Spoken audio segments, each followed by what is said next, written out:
अस्सलाम वालेकुम व्यूअर्स, मैं हूं शाकिर सोलंकी। व्यूअर्स, पंजाब के हवाले से अपडेट करता चलूं कि आज पंजाब में बड़ा दंगल होने जा रहा है। वजीर आला का इलेक्शन होने जा रहा है।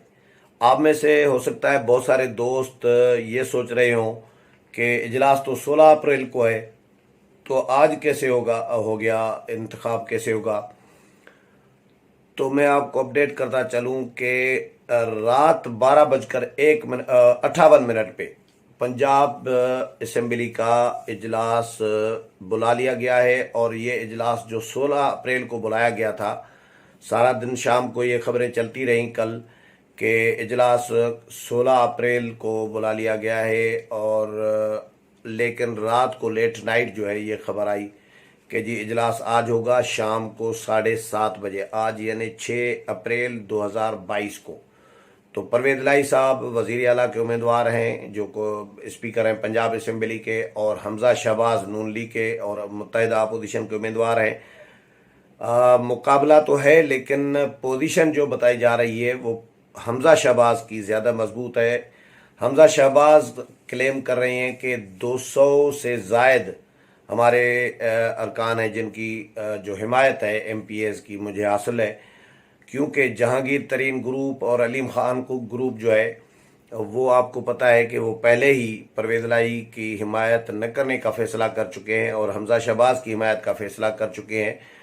अलीम खान ग्रुप के 9 से 10 अरकान हैं और इसी तरह जहांगीर तरीन ग्रुप के 3 ऐसे अरकान हैं जो शायद परवेज इलाही को वोट दें, जो अभी तक रिपोर्ट्स आ रही हैं। लेकिन बाकी अरकान परवेज इलाही के मुखालिफ हैं। परवेज इलाही साहब क्योंकि वो हिमायत हासिल करने में नाकाम रहे हैं पंजाब असेंबली के जो मतलूबा तादाद है मेंबरान की, तो इसलिए वो स्पीकर भी खुद ही हैं कौमी पंजाब असेंबली के, तो वो नहीं चाहते कि मेरी पोजीशन कमज़ोर हो और हिमायत पूरी ना हो तो तब तक इजलास हो।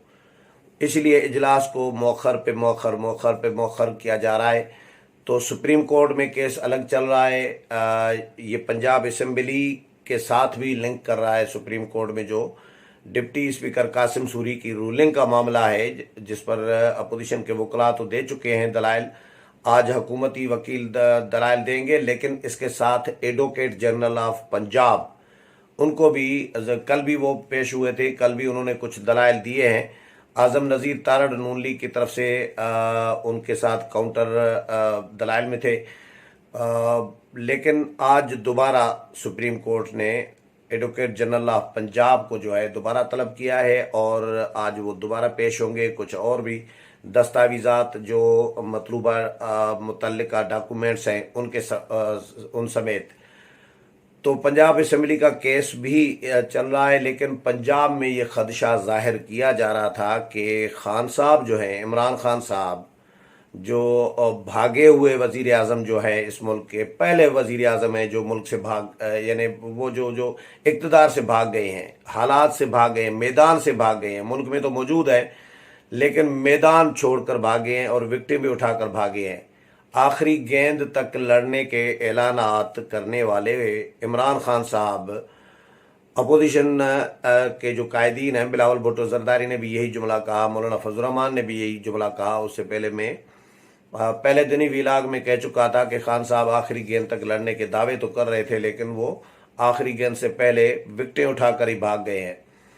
तो खान साहब पंजाब में भी आइन और कानून के साथ लगता है कि खिलवाड़ करने के चक्कर में है, इसलिए पंजाब असेंबली का इजलास मुलतवी किया जा रहा है बार बार।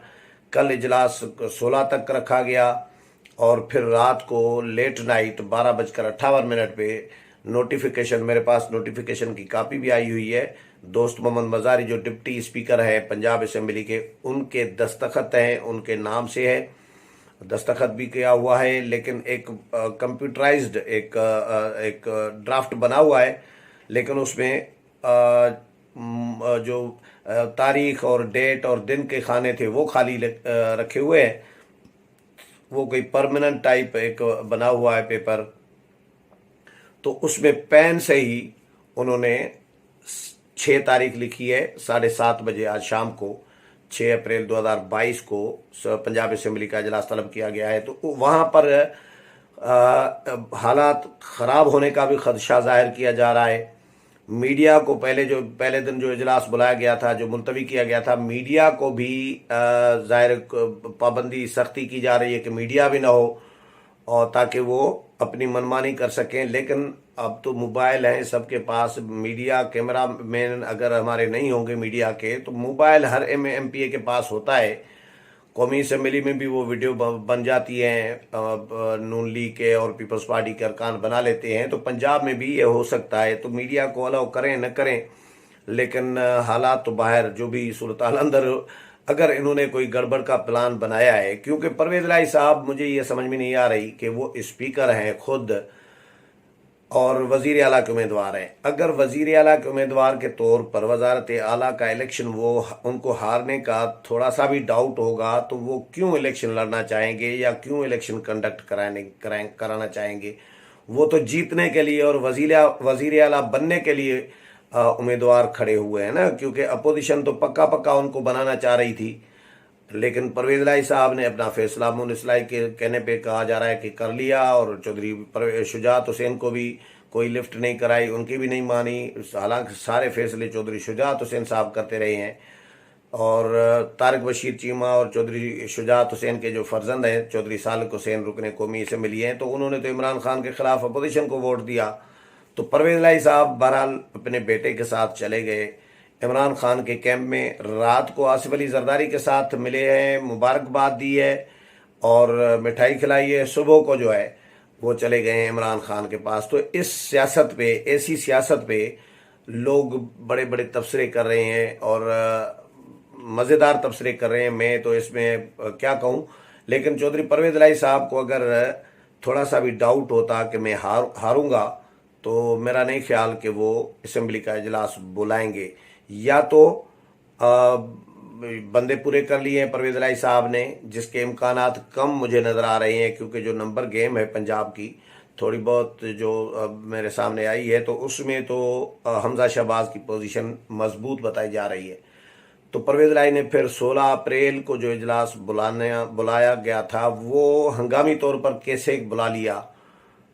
या तो नंबर पूरे कर लिए हैं जिसके कम इम्कानात हैं, या फिर वही काम करना चाह रहे हैं जो मरकज़ में कौमी असम्बली में इमरान खान ने किया और कासिम सूरी के ज़रिए और स्पीकर असद कैसर के ज़रिए, कि वहाँ पे भी आइन की धज्जियाँ उड़ाने का प्रोग्राम है इनका, और इसी तरह की शायद कोई रूलिंग दें। लेकिन दोस्त मोहम्मद मज़ारी से मैं क्योंकि वो रुकने कौमी असम्बली भी रहे हैं, मैं उनको जानता हूँ, नौजवान हैं, तो बलकशेर मज़ारी के पोते हैं जो साबिक वज़ीर आज़म रहे हैं। तो जो दोस्त मोहम्मद मज़ारी हैं, उससे लोग तवक्को नहीं कर रहे इस तरह की कि वो इस्तेमाल होंगे इस तरह। बाकी सियासत है, सियासत में सब चलता है। तो बहरहाल इजलास बुलाया किसी मकसद के लिए गया है, या तो गड़बड़ करने का प्लान है, बड़ा हंगामा आराई करके इजलास मौखर करने का, या प्रोरोग जिस तरह गैर मुय्यना मुद्दत तक मुलतवी किया जाता है इस तरह करने का प्लान है, या कुछ और प्लान है। बहरहाल तवक्को कोई अच्छी नहीं रखी जा सकती। खान साहब के साथी हैं, खान साहब के साथ 3.5 साल उनके साथ रहे हैं, अभी भी खान साहब के साथ जाके हाथ मिलाया है, तो खान साहब के ही तरबियत याफ्ता समझ लेके हो गए ना परवेज लाई साहब भी। तो इसलिए पंजाब में भी ये चाह रहे हैं कि पंजाब में भी ऐसा कुछ सीन बनाए, तो फिर पंजाब असम्बली जो है डिज़ाल्व की जाए और तालील कर दी जाए, ताकि सुप्रीम कोर्ट में फिर मामला, तो मेरा ख्याल है 7:30 बजे शाम को इजलास, उससे पहले सुप्रीम कोर्ट का फैसला आ जाएगा। आप लोग ये सोच रहे होंगे कि ये इजलास होगा नहीं होगा, क्योंकि मुझे भी थोड़ा सा डाउट था कि ये पता नहीं जाली तो नहीं है लेटर, जो नोटिफिकेशन जो आया है। मुझे एक साफ़ी दोस्त ने भेजा, शेयर किया, तो फिर मैंने जियो पेपर पर भी, जियो टीवी पर भी खबर देखी, तो उन्होंने भी ये रिपोर्ट किया है। उन्होंने जियो के रिपोर्टर ने बताया कि ये 12:58 पे नोटिफिकेशन जारी किया गया है। तो ये वारदात है, ये भी मेरा ख्याल है असम्बली पर शब खून मारना होता है। आधी रात को आप इजलास बुला रहे हैं कि आज सुबह को इजलास है। भाई कोई 24-48 घंटे का टाइम दिया जाता है, मार्जिन दिया जाता है लोगों को, अरकान को। दूर दराज इलाकों से आ रहे होते हैं, कोई राजनपुर से आएगा, कोई रहीम यार खान से आएगा, कोई सादकाबाद से आएगा। तो दूर दराज इलाकों से आने वाले अरकान के लिए अब अच्छा वहां पर जो सिर्फ वो तैयार तो नहीं बैठे होंगे कि बस इधर से कॉल आएगी और हम निकल पड़ेंगे, गाड़ी में कोई गियर लगा के और गाड़ी स्टार्ट करके बैठे गाड़ी में तो नहीं बैठे होंगे। उनकी अपने शेड्यूल होंगे, किसी की कोई और मजबूरी होगी, किसी के और शेड्यूल होगा, तो वो अपने शेड्यूल वेड्यूल सारे सिलसिले जो हैं वो करके फिर आते हैं, तो उनको मार्जन दिया जाता है इसीलिए।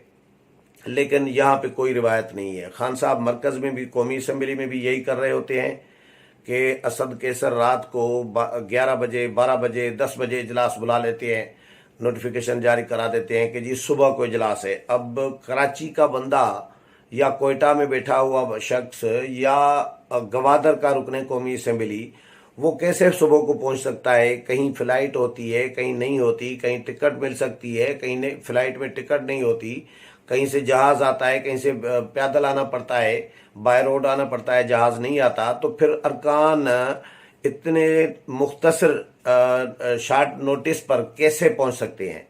तो ये असम्बलियों पर शब खून मारना है, असम्बलियों को बेतौकीर करना है और असम्बलियों को अहमियत न देना है। जिस तरह की पीटीआई की रवायात रही है माजी में भी कि या तो पार्लियामेंट को ये गालियां देते थे, लानतें भेजते थे, और पार्लियामेंट के जो जो झंगले हैं उन पर अपनी चड्डियाँ जो है, गंदी चड्डियाँ जो है वो लटकाते रहते बैठे होते थे। तो ये जो है ना पार्लियामेंट को बिल्कुल बेतौकीर करने वाली बात होती है। और मैं इसको शब खून मारना कहता हूं कि भाई आधी रात को आप नोटिफिकेशन, रात के अंधेरे में जिस तरह डिक्टेटर और आमिर जो है शब खून मारते हैं जमहूरियत पर, आप इसी तरह असम्बली का इजलास बुला रहे हैं, आप पार्लिमानी रिवायात की धज्जियां उड़ा रहे होते हैं और यानी अहमियत पार्लियामेंट को या असम्बली को नहीं दे रहे होते।